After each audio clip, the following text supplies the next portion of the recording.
So let's dive right into Bill 15, kicking off with my first question. Why this bill matters to the construction industry. For the people building BC, what does Bill 15 mean to them? Yeah, so maybe it's worthwhile to provide a brief overview on Yeah. the Infrastructure Projects Act. So the Infrastructure Projects Act does a few things. One of the primary things that it does is it creates the Ministry of Infrastructure. So that's my ministry.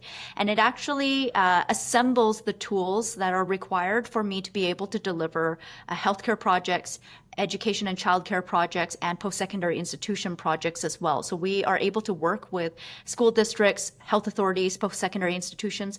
We will also be able to step into the delivery space on their behalf when it makes sense.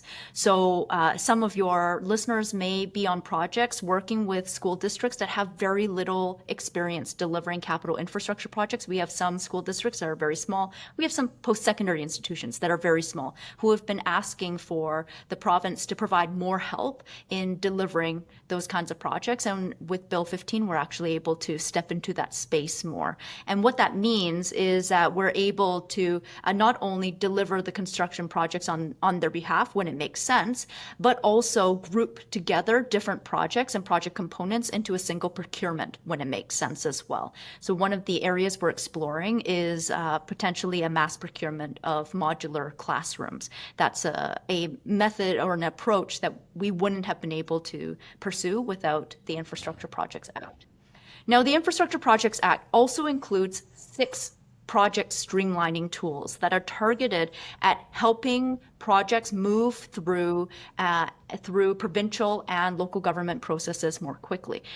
Notably, it does not change anything related to consultation requirements with First Nations, and it doesn't change the standard to which a project has to adhere to in order to achieve their permit or their environmental assessment certificate.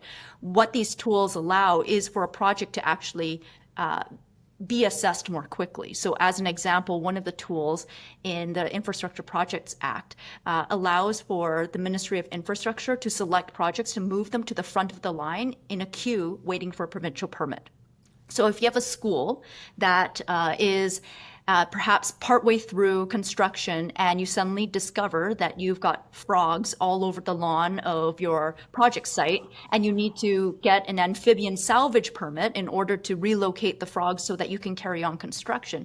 Well, the Infrastructure Projects Act allows the Ministry of Infrastructure to identify that school as important, identify that permit as part of on the critical path to continuing construction, and take that project to the top of the permitting pile for a statutory decision maker. Thank you very much for joining us today on the Builders Bench. Bowinn Ma is the Minister of Infrastructure for the BC government. I'm Craig Larkins, and this is the Builders Bench.